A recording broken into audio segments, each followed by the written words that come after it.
గతంతో పోలిస్తే ఈ మధ్య డబ్బింగ్ సినిమాల హవా కాస్త తగ్గింది. మొన్నొచ్చిన కూలీ కూడా యావరేజ్ దగ్గర ఆగిపోయింది.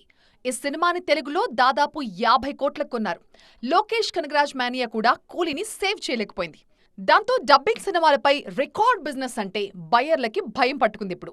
వార్ 2 కూడా దీనికి ఉదాహరణే. వార్ 2, కూలీ రెండూ డబ్బింగ్ సినిమాలే. రెండింటికి రికార్డు స్థాయి బిజినెస్ చేశారు. కానీ రెండూ నిరాశపరిచాయి.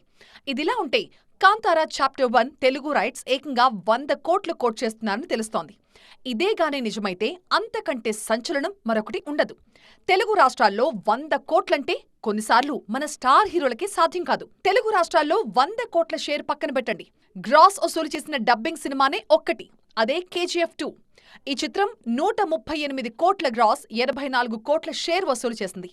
అలాంటిది కాంతారా చాప్టర్ 1కి నైజాంలో 40, ఆంధ్రాలో 45, సీడెడ్లో 15 కోట్లు కోట్ చేస్తున్నారు. ఈ సినిమాని 100 కోట్లకు గాని కొంటే బ్రేక్ ఈవెన్ కోసమే 175 కోట్లు రావాలి.